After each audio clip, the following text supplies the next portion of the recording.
Hello students, how are you all? Welcome to Let's Crack CBSE 9th and 10th and today is day 9th of आरंभ है प्रचंड series और आज हम लोग पढ़ने वाले हैं unification of Germany and Italy and this is really very important. सीधे सीधे आपके एग्जाम में 5 मार्क्स के क्वेश्चन आते हैं। ओके, तो in this video we are going to grab those 5 marks confidently. Okay, so without any delay let us start the session. आरंभ है प्रचंड हमारी सीरीज़ चल रही है एंड येस आई नो ये सीरीज़ थोड़ी स्लो चल रही है। I am really sorry for that but don't worry, every day I come at 12:30 in the Unacademy learning app जहाँ पे मैं स्पेशल क्लासेस में आपका सारा कोर्स कंप्लीट करा रही हूँ, है ना। तो वहाँ पर आप डेली आकर के 12:30 पे पढ़िए, वहाँ पर भी आपके कोर्सेज कंप्लीट होंगे और ये सीरीज़ जो है ये तो चलेगी ही ऐसी ही। यहाँ पर हम एक एक टॉपिक जो है ना, छोटे छोटे टॉपिक्स डिटेल में कवर करते जाएंगे। ओके, एंड ये आपके लिए एक रिपोजिटरी की तरह है। आपको एक पर्टिकुलर टॉपिक में प्रॉब्लम है, उसको सेव लेटर करके रख दो, बाद में देख लेना जब भी अभी एग्जाम आएगा ना, उसके जस्ट पहले एक पर्टिकुलर टॉपिक में प्रॉब्लम है तो ये सेव लेटर करके आप रख सकते हो। ठीक है, so I am Rashmi Singh your teacher. RSYT is my code. इस कोड को आप जब भी यूज़ करोगे अनअकैडमी के किसी भी कोर्स के लिए एनरोल करने के लिए, you are going to get the 10% discount. Now kids, हमारा सेशन जो है वो एक एक्टिविटी से स्टार्ट होता है every day. Why? Because I believe in the sentence life is a matter of choice, right. तो आज की 3 चॉइसेस आपके पास क्या क्या हैं? एक चॉइस है कि रोज़ सुबह उठो और बोलो अरे यार कल से पढ़ाई करेंगे, अभी 5 महीने बाकी हैं। ठीक है, दूसरा चॉइस क्या है? उठ रहे हैं, पढ़ना तो है लेकिन पढ़ाई हो नहीं पा रही है, हम खा रहे हैं सो रहे हैं, फिर खा रहे हैं फिर सो रहे हैं, खा रहे हैं सो रहे हैं। ठीक है, and last option is think like this is the day when you have to study a lot because tomorrow is your exam. Okay, तो डू एंड डाई सिचुएशन वाले मोड में आ जाओ, उस तरीके से पढ़ाई करो। Okay, because you don't have actually much time left. आप हर सोर्सेज से पढ़ने की कोशिश करो, जहाँ टाइम सेव हो सकता है सेव करो। And kids, I am telling you again and again, Unacademy learning app पे फ्री वाली स्पेशल क्लासेस जो होती है वो ज़रूर अटेंड करो, because it is going to help you with your preparation also. And another thing is that अगर resources available हैं तो क्यों नहीं यूज़ करें, हम ज़रूर करना चाहिए। ओके, और जिनको सच में बहुत ज़्यादा डर लग रहा है, सारे सब्जेक्ट्स में ही डर लग रहा है, तैयारी नहीं हो पाई है अच्छे से, then make a smart choice, go and grab the subscription. If you grab the subscription आपको हर चैप्टर पे डिटेल्ड कोर्सेज मिलेंगे, जैसे यहाँ पर आप देख सकते हो। यहाँ पे मेरे कुछ कोर्सेज जो है ना उसकी मैंने स्क्रीनशॉट ले रखी है। फेडरलिज्म पे 6 लेसन्स का कोर्स है, नेशनलिज्म इन इंडिया पे 9 लेसन्स का कोर्स है। ऐसे ही हर सब्जेक्ट के हर चैप्टर पे आपको वहाँ पे मल्टीपल कोर्सेज मिलेंगे जिसमें आप एनरोल कर सकते हो एंड सारे सब्जेक्ट्स आपके कवर हो जाएंगे विदाउट एनी डिले, बिना टेंशन के सारे सब्जेक्ट कवर हो जाएंगे। ओके, इसीलिए अनअकैडमी लर्निंग ऐप डाउनलोड करना और अगर पसंद आए तो एनरोल भी कर लेना using the code RSYT and then you can just prepare for your board exams. Okay, wholeheartedly, बिल्कुल प्यार हो जाएगा आपको सारे सब्जेक्ट से अगर आप अनअकैडमी का सब्सक्रिप्शन लेकर के पढ़ाई करोगे तो। ओके ग्रेट, सो डे 9 है, आज हम पढ़ेंगे यूनिफिकेशन से स्टार्ट करेंगे। ठीक है, सो बिफोर दैट हमने लास्ट क्लास में पढ़ा था कि 1830 और 1848 वाला जो टाइम था पूरा, 1838 से 1848 वाला time, that particular time in Europe is called age of revolutions. Why? Because there was a wave of revolution which was going on in Europe which started from France and then जब France को छींक लगती है तो हर जगह ठंड फैल जाती है, right. When France sneezes, rest of the Europe catches cold. हर जगह पे revolutions हुए and most of the places revolution जो है वो सक्सेसफुल नहीं हुए हैं। हमने यही देखा था, बेल्जियम फ्री हो गया था, ग्रीस फ्री हो गया था, लेकिन बाकी सारी जगहों पर कोई यूनिफिकेशन नहीं हो पाया था। Okay, so let us start our discussion with this only. Age of revolution तक हमने पढ़ लिया है, आज हम पढ़ेंगे making of Germany and Italy. तो सबसे पहले हम देख लेते हैं एज ऑफ रेवोल्यूशन 1830 से 1848 का आउटकम क्या था। Okay, and what did conservatives learn from the age of revolutions, क्योंकि 1815 में ही कांग्रेस ऑफ वियना के साथ कंजर्वेटिव्स ने अपना पावर मेंटेन करना शुरू कर दिया था यूरोप के अंदर। 1830 में रेवोल्यूशन होना शुरू हुए, 1848 तक रेवोल्यूशन चलते रहे। तो ये जो हमारे कंजर्वेटिव्स थे, ये जो राजा महाराजा लोग थे, उन लोगों ने क्या सोचा, ठीक है, उन लोगों ने क्या सीखा, तो हम अपनी कहानी स्टार्ट करते हैं फ्रैंकफर्ट पार्लियामेंट से। ओके, ये जो क्यूट सा तुमको कार्टून दिख रहा है ये कौन है? ये है फ्रेडरिक विल्हेम फोर। ओके, जिनको क्राउन दिया गया और उन्होंने क्या किया, क्राउन लेने से इनकार कर दिया, क्योंकि क्राउन के साथ साथ क्या दे रहे थे उनको वहाँ के लोग, German speaking people, they were giving him the constitution also, कि आप हम पे रूल करिए लेकिन कॉन्स्टिट्यूशन के हिसाब से रूल करिए राजा जी, ठीक है। एंड ये लीजिए क्राउन, हम आपको बहुत ज़्यादा चाहते हैं, आप प्रूशिया के हैं, हम सारे जर्मन लोग मिल करके चाहते हैं कि प्रूशिया का राजा ही हमारा राजा बने। Okay, but what was the result? The liberal initiative to nation building was repressed by the combined forces of monarchy, military and landowners। जो wealthy landowners थे, जंकर्स, जो मिलिट्री थी और जो मोनार्की थी, इन लोगों ने फ्रैंकफर्ट पार्लियामेंट को बिल्कुल फेल कर दिया, राइट। और हमारे जो ये फ्रेडरिक विल्हेम फोर हैं, इन्होंने बोला मुझे ये क्राउन नहीं चाहिए अगर तुम इसके साथ में एक कॉन्स्टिट्यूशन भी दे रहे हो, ठीक है। मैं जैसे रूल करता था वैसे ही मैं खुश हूँ। Okay, now what happened? अब जो पूरे के पूरे यूरोप है वहाँ पे सिनेरियो काफ़ी बदल चुका है। ओके, ये जो नेशनलिज्म है ना, इसका फंडा जो है ये अब चेंज होगा। क्यों चेंज होगा बच्चों? अभी तक तो नेशनलिज्म की बात मिडिल क्लास लिबरल्स जो हैं वो कर रहे थे, रेवोल्यूशनरीज कर रहे थे, नेशन को यूनिफाई करने की बात कर रहे थे, लेकिन अब द कंजर्वेटिव्स बहुत परेशान हो चुके हैं। ये जो साइकिल ऑफ रेवोल्यूशन चल रहा है, ये जो क्रांति बार बार हो रही है, now they are fed up of it. Okay, 1789 से रेवोल्यूशन होना शुरू हुए हैं और अब 1848 आ चुका है। कितने साल हो गया? तुम जल्दी से कैलकुलेट करके बताओ, 1848 माइनस 1789। मेरी मैथ्स इतनी अच्छी नहीं है इसलिए मैं नहीं कर रही हूँ कैलकुलेट, ठीक है। लेकिन इतने टाइम में ये कंजर्वेटिव्स पूरी तरीके से परेशान हो चुके थे रेवोल्यूशन से। Okay, now conservative forces could not restore the old power after 1848। और जो इनका पहले रुतबा था, पहले जो वो इनके दिन थे जिनमें ये लोग बड़े मज़े से रूल करते थे, वैसा पावर भी नहीं मेंटेन कर पा रहे थे, ठीक है। So what they do, they started granting little concessions to the liberals. Okay, कि ये जो लिबरल्स हैं ना, जो लोग बार बार आकर के आज़ादी मांग रहे हैं, बार बार बोल रहे हैं नेशन को यूनिफाई करो, चलो यार अगर हमें अपनी सत्ता बचानी है ना तो इनको थोड़ी थोड़ी छूट देनी पड़ेगी। ओके, कंसेशंस देने पड़ेंगे। So monarchs granted concession to the liberal nationalist revolutionaries. क्या कंसेशन दिया, कहाँ पे कंसेशन दिया?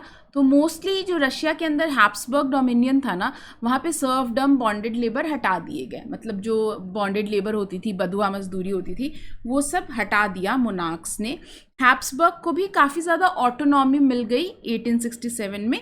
मतलब उनको खुद अपने रूल्स, रेगुलेशन, पॉलिसीज़ डिसाइड करने की थोड़ी बहुत आज़ादी दे दी। ओके, ऐसा क्यों किया? ताकि ये रेवोल्यूशंस जो हैं वो ख़त्म हों, ठीक है, हमें छुटकारा मिले उससे। ओके, तो धीरे धीरे कंसेशन मिलने लगे और अब ये जो पूरा का पूरा नेशन को यूनिफाई करने वाला जो मुद्दा है वो किसके पास आ चुका है? कंजर्वेटिव्स के पास आ चुका है, ठीक है। Now the conservatives are the people who are going to unify and create new nation. Why? Because now they are fed up of this revolution.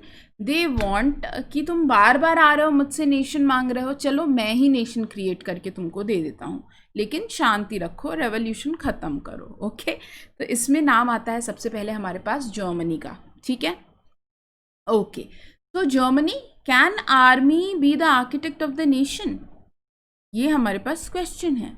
क्या आर्मी जो है वो नेशन को क्रिएट कर सकती है? बिल्कुल कर सकती है। ओके, जैसे ही हमारा 1848 का रेवोल्यूशन ख़त्म होता है, आप क्या देखते हो? नेशनलिज्म जो है वो धीरे धीरे लिबरल्स, डेमोक्रेसी, रेवोल्यूशन से दूर होता चला जाता है। एंड अब नेशनलिज्म को किससे रिलेट किया जा रहा है?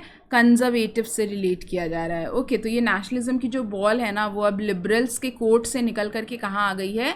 कंजर्वेटिव्स के कोर्ट में आ गई है। Okay, now they need to decide कि ये नेशंस क्रिएट कैसे करना है। ओके, तो कंजर्वेटिव्स जो हैं अब वो नेशनलिज्म को ज़्यादा बढ़ावा दे रहे हैं, नेशन को क्रिएट करना चाह रहे हैं। And now nationalism is no more related with democracy and revolutions, instead it is related with the state power and political domination. जो भी राजा है हर जगह का, वो क्या चाह रहा है? वो नेशन क्रिएट करना चाह रहा है। और नेशन क्रिएट करने के बाद वो क्या चाह रहा है? क्या प्रूफ करना चाह रहा है? वो प्रूफ करना चाह रहा है कि मेरा जो अभी नया नया नेशन मैंने क्रिएट किया है उसका स्टेट पावर बहुत अच्छा है, उसी का पॉलिटिकल डोमिनेशन जो है वो सबसे ज़्यादा अच्छा है पूरे यूरोप के अंदर, ऐसा प्रूफ करना चाह रहे हैं। ठीक है, तो अब राजा सोच रहा है यहाँ पे कि क्या किया जाए। मेरे को समझ में तो आ गया कि नेशन मुझे क्रिएट करना है, ठीक है ना। क्यों? क्योंकि लिबरल्स जो हैं ये तो बार बार रेवोल्यूशन करेंगे, अगर इनको मेरे को चुप कराना है, मुझे नेशन क्रिएट करना है, मुझे अपना स्टेट पावर भी बिल्डअप करना है, प्रूफ करना है अपना पॉलिटिकल डोमिनेशन। अब किया क्या जाए? राजा तो काम करेगा नहीं, तुम्हें पता है ना, राजा तो काम करवाएगा। तो यहाँ पर आप क्या देखोगे, जो जर्मनी के राजा साहब हैं, who is king Wilhelm one. Okay बच्चों, तो देखो तुम्हें मैं एक यहाँ पे स्टोरी भी सुनाती हूँ। 1857 में जो ये हमारा पहले वाला किंग था ना, फ्रेडरिक विल्हेम फोर जो है वो 1857 में उसको हार्ट अटैक आ जाता है। ही suffered from a stroke and he died. तो 1858 में किंग विल्हेम वन को प्रिंस बनाया जाता है पहले, ठीक है, प्रूशिया का। एंड लेटर ऑन 1861 में वो अपने आप को राजा डिक्लेयर कर देता है। और उसको सपोर्ट किसने किया राजा बनाने में? तो वहाँ के जो वेल्दी लैंड ओनर्स थे, जो जंकर्स थे ना, उन्होंने सपोर्ट किया किंग विल्हेम वन को। प्रिंस से राजा बना दिया, किंग राजकुमार से राजा बना दिया, किंग बना दिया, ठीक है। अब देखो, राजा खुद तो काम करेगा नहीं, उसने क्या किया, अपॉइंट किया एक 6 फीट टॉल, बिल्कुल अमिताभ बच्चन की पर्सनालिटी वाला चीफ मिनिस्टर, ओके, जिसको देखते ही लोगों को लगे कि यार इसकी बात तो माननी पड़ेगी। ओके, एकदम रुतबा वाला ये पर्सन था विद प्लान, बहुत अच्छे प्लानर थे ये। ओके, तो ओटो वॉन बिस्मार्क ने क्या किया, ये चीफ मिनिस्टर थे, उनको आर्किटेक्ट ऑफ जर्मन यूनिफिकेशन भी कहा जाता है, because with the help of army and bureaucracy he unified the whole of the Germany. ठीक है, ब्यूरोक्रेसी क्या होती है, ये बहुत बार बच्चे मुझसे पूछते हैं, है ना। देखो, जो हमारी गवर्नमेंट होती है ना बच्चों, उसमें कुछ लोग इलेक्टेड होते हैं और कुछ लोग अपॉइंटेड होते हैं, कुछ मेंबर्स, ठीक है। तो जैसे इलेक्टेड मेंबर्स हो गए ये राज्यसभा लोकसभा में जो हमारे रिप्रेजेंटेटिव बैठे हुए हैं, और अपॉइंटेड क्या हो गए, जो सिविल सर्वेंट्स होते हैं, आईएएस वगैरह आप देखते हो ना, वो लोग अपॉइंटेड लोग होते हैं, या तो एग्जाम लिख करके उनका अपॉइंटमेंट होता है, या खुद जो बड़े बड़े मिनिस्टर्स होते हैं वो लोग उनको अपॉइंट करते हैं, ठीक है। तो मतलब I am not talking about just IAS, बाकी के जो नीचे लेवल के जो मेन ऑफिस होल्डर्स होते हैं ना, जैसे vice president, I think appointment ही होता है उसका, इलेक्शन नहीं होता, ठीक है। तो ये सारे लोग को ब्यूरोक्रेट कहा जाता है, जिनको अपॉइंट किया गया है। Okay, a body of non elected government officials and N administrative policy making group.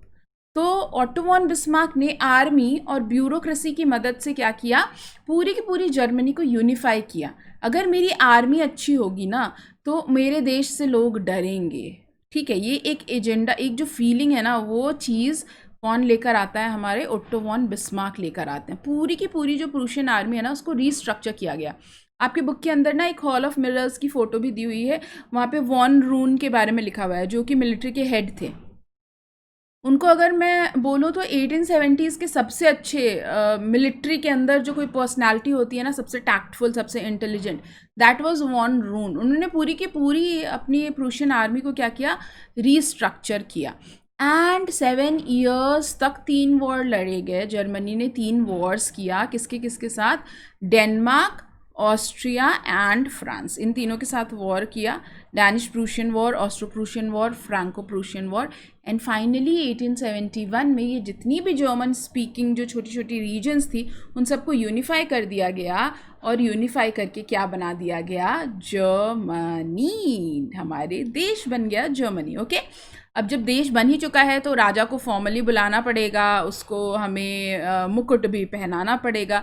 तो हाँ, on 18 January 1871 the Prussian king William one was proclaimed German emperor in the ceremony held at Hall of Mirrors in the Palace of Versailles. Okay, तो palace of Versailles के अंदर एक hall of mirrors थी वहाँ पर। क्यों? क्योंकि last war जो है वो फ्रांस से हुआ है ना, तो इसीलिए वर्सेल्स के फ्रांस में राजा की क्राउनिंग सेरेमनी रखी गई, राजा को क्राउन किया गया।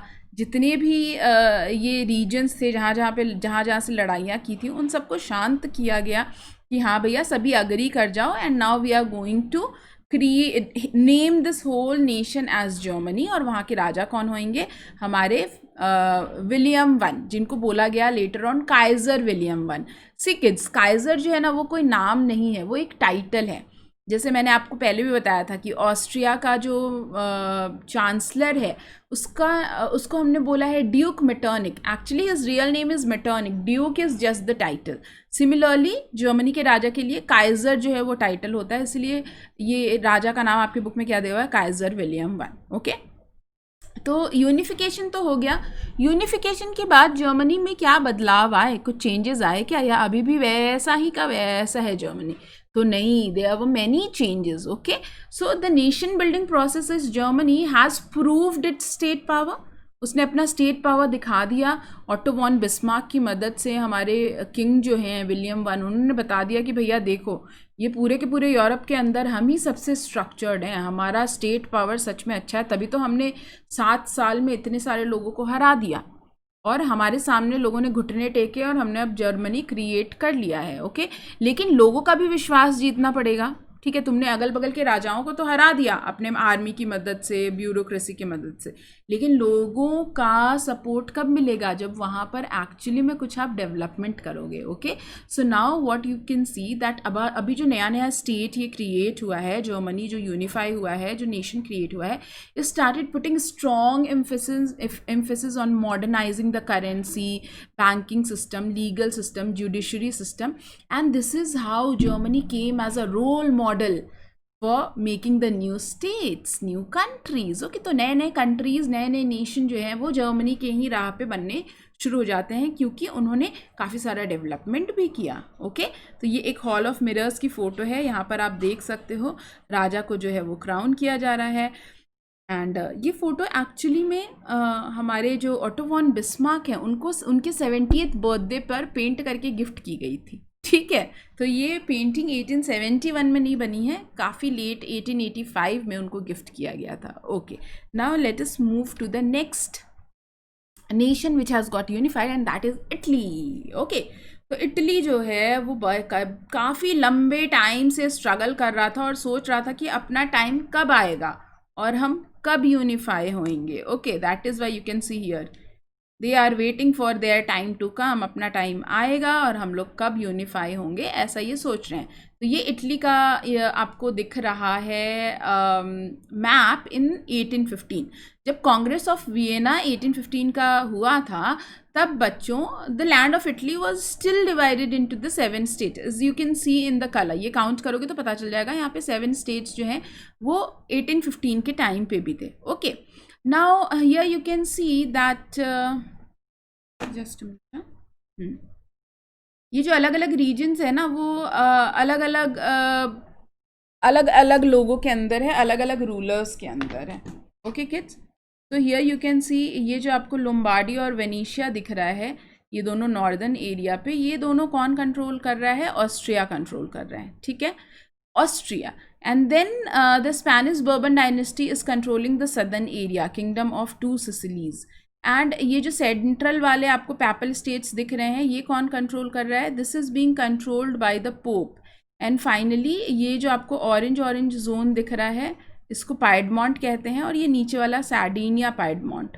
ओके, ये दोनों रीजन्स को कौन कंट्रोल कर रहा है, जो हमारा इटालियन प्रिंसली हाउस है, मतलब विक्टर इमैनुअल II जो कि यहाँ के राजा हैं, वो कंट्रोल कर रहे हैं। ओके, एंड 1815 से ये लोग सोच रहे हैं कि अपना टाइम कब आएगा, हम लोग कब यूनिफाई होंगे। ओके, सो हम एकदम टाइम लाइन के हिसाब से इसका यूनिफिकेशन पढ़ेंगे, बहुत ईजी है, मज़ा आएगा आपको। Okay, so there were 3 leaders who basically helped in the unification of Italy. So the first one is Mazzini.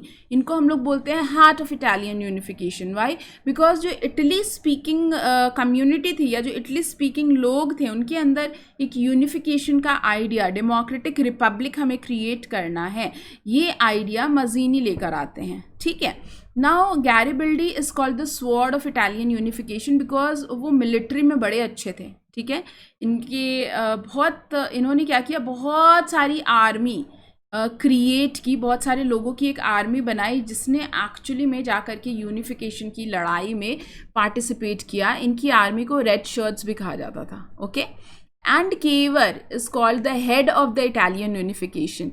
इनके बारे में भी बहुत ही एक रोचक सी बात यह है कि केवर जो है ना तो उनको फ्रेंच बोलना आता था, ना उनको इटालियन बोलना आता था, ना उनको लिखना आता था, ना पढ़ना आता था। He just spoke French language and he belong to very elite family. Okay, तो काफ़ी रिच थे ये, और इनका ये मानना था कि अगर इटली का यूनिफिकेशन होगा ना तो लेटर ऑन इकोनॉमिक डेवलपमेंट अच्छा होगा, एंड जो पूरे पूरे की इटली है वो पूरे के पूरे नेशन का अगर हमें इकोनॉमिक डेवलपमेंट करना है तो ऑब्वियसली यूनिफिकेशन करना ज़रूरी है। ऑन द अदर हैंड मजीनी का क्या मानना था, मजीनी क्यों चाहते थे यूनिफिकेशन होना चाहिए, because he always thought that the God had intended nation to be the natural unit of mankinds, कि जितने लोग नेचुरली साथ में रहना चाहते हैं खुशी खुशी वो रहें, भगवान का भी यही मानना है, ठीक है, कि नेशन होना चाहिए, कोई एब्सोल्यूटिस्ट पावर नहीं रूल करनी चाहिए। On the other hand Garibaldi was one of the disciple I would say of Giuseppe Mazzini. Giuseppe Mazzini, Giuseppe Garibaldi, ये लोग एक्चुअली में एक ही सीक्रेट सोसाइटी के मेंबर थे, और Garibaldi was very much inspired from the Mazzini himself. तो इन्होंने बोला हाँ बिल्कुल हम यूनिफिकेशन में अपनी तरफ से मैं पूरा साथ दूंगा, मैं आर्मी में अच्छा हूँ तो मैं उसी तरीके से आपका साथ देने वाला हूँ। ओके, तो नाउ लेट्स सी कैसे कैसे यूनिफिकेशन होता है बच्चों। 1830 में जुसेप मजीनी जो है उन्होंने सबसे पहले ट्राई किया था एक बार यूनिफाई करने का इटली को। आपने पढ़ा भी होगा रेवोल्यूशन ऑफ ल्यूगारिया, जिसके बाद जुसेप मजीनी जी को एग्जाइल पे भेज दिया जाता है, and then he created young Italy, young Europe in 1832 and 1834। 1848 में भी फ्रैंकफर्ट पार्लिया में इटालियन लोगों ने भी हिस्सा लिया था, और दे हैव अग्रीड कि चलो यार जो हमारा फ्रेडरिक विलियम IV है उसको हम नया राजा बनाएंगे, अपने देश को यूनिफाई कर लेंगे। लेकिन यहाँ पर भी आपको पता है फ्रैंकफर्ट पार्लियामेंट जो है वो फेल हो जाता है।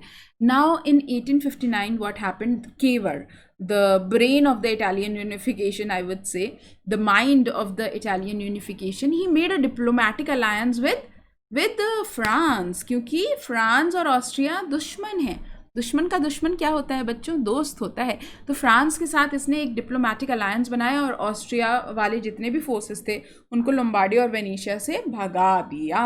ओके, 1860 में आप क्या देखते हो, जुसेप गैरिबल्डी ऑल्सो जॉइन दिस लड़ाई, ही जॉइन द फ्रे, एंड वो जाते हैं साउथ के तरफ। ओके, तो नॉर्थ वाला एरिया हमने कैप्चर कर लिया है, अभी साउथ के तरफ जो किंगडम ऑफ टू सिसिलीज है वहाँ पे अपनी रेड शर्ट्स की आर्मी को लेकर जाते हैं लड़ने के लिए, और वहाँ की जो लोकल पेजेंट्स हैं उनको भी अपनी लड़ाई में शामिल कर लेते हैं। ठीक है, तो हाँ लोकल पेजेंट्स का वहाँ पे रोल बहुत इंपॉर्टेंट है, क्योंकि उन लोगों ने साथ दिया जुसेपे गैरिबल्डी का। ओके, एंड अब तो अपना नॉर्थ वाला हिस्सा तो ऑलरेडी 1859 में कैप्चर हो गया था, साउथ वाला हिस्सा भी हमने कैप्चर कर लिया है, किंगडम ऑफ टू सिसिलीज। तो अब बचा क्या है, बीच वाला हिस्सा, ऑब्वियसली उसको भी हम लोग कैप्चर करेंगे, है ना।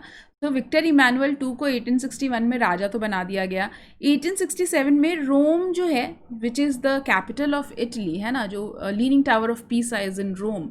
तो रोम में सिर्फ थोड़ा सा फ्रेंच ट्रूप्स जो था, फ्रेंच गैरिसन जो है वो अभी भी था 1867 में।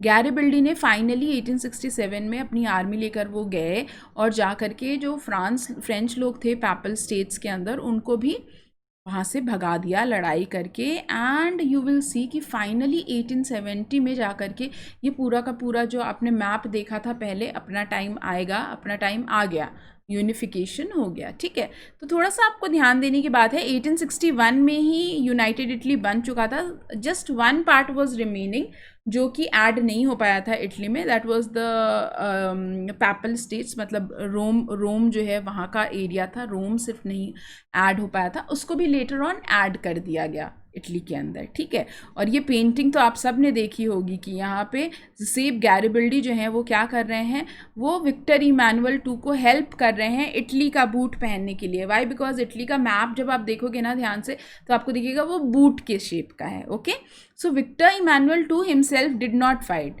ही had 3 people to fight for him। मैंने बोला ना राजा खुद काम नहीं करेगा, वो दूसरों से काम करवाएगा, तो यहाँ पे काम करवा लिया राजा जी ने। अब एक बहुत ही रोचक तथ्य आपको बताने वाली हूँ इटली के यूनिफिकेशन से रिलेटेड। देखो, जब इटली का यूनिफिकेशन हुआ ना इनिशियली, आपको पता है बहुत सारे पेजेंट्स ने पार्टिसिपेट किया इटली के यूनिफिकेशन में, लेकिन इटली जो है ना वहाँ पे इलिटरेसी बहुत ज़्यादा थी। लड़ाई तो कर रहे थे ये पेजेंट्स, लेकिन उनको पता नहीं था हम लड़ाई क्यों कर रहे हैं। ओके, इटली यूनिफाई भी हो गया, ला टैलिया बन गया, ला टैलिया इज़ यूनिफाइड इटली क्रिएट हो गया। लेकिन इन लोगों को क्या लगता था, ला टैलिया जो है ना, टैलिया का मतलब एक्चुअली में इटालियन लैंग्वेज के अंदर होता है a female, a girl. Okay, a girl which can light up the whole room. Okay, तो इनको क्या लगा कि हम यूनिफाइड इटली, ला टैलिया उसके लिए नहीं लड़ रहे हैं, इटली के यूनिफिकेशन के लिए नहीं लड़ रहे हैं, हम तो विक्टर इमैनुअल की वाइफ के लिए लड़ रहे हैं. ओके, तो it sounds funny but yes the literacy rate was very low. Even after the unification of Italy you will see कि वहाँ पे बहुत ज़्यादा अवेयरनेस नहीं थी नेशनलिज्म को लेकर के. Okay, but yes everyone just played very important role to unify this whole territory. Unification हुआ इटली का एंड तीनों लोगों ने बहुत अच्छा रोल प्ले किया, जेपे मजीनी ने, गैरिबल्डी ने एंड केवर ने एंड वहाँ के लोकल पेजेंट्स ने.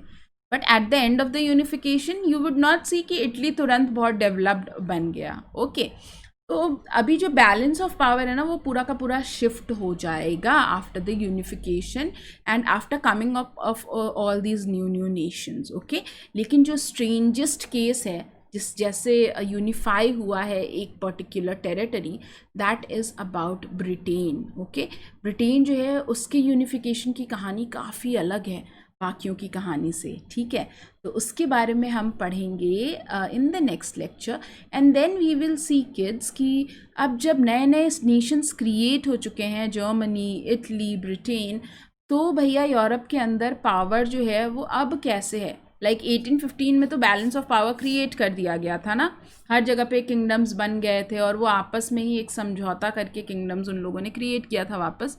लेकिन अब जो नए नए नेशंस बने हैं उनके बीच में पावर कैसा है वो देखना है हमें नेक्स्ट क्लास में. Okay, so I will wait for all of you in the next class to join me. Before that kids I would tell you मेरी स्पेशल क्लासेस एवरी डे होती हैं 12:30 पे. Okay, that is free of cost, जहाँ पे hello history का course चल रहा है, बहुत ही अमेजिंग है, आप सब ज्वाइन करिए. Okay, so thank you so much. अगर वीडियो पसंद आया हो तो प्लीज़ आप वीडियो को एक थम्स अप दे दो. जब भी सब्सक्रिप्शन लो, go for the RSYT code, it will support me. And ये चैप्टर के नोट्स आपको मिलेंगे इस टेलीग्राम चैनल पर. Okay, so bye bye, take care, see you all. फिर से मिलेंगे नेक्स्ट क्लास में. Thank you so much.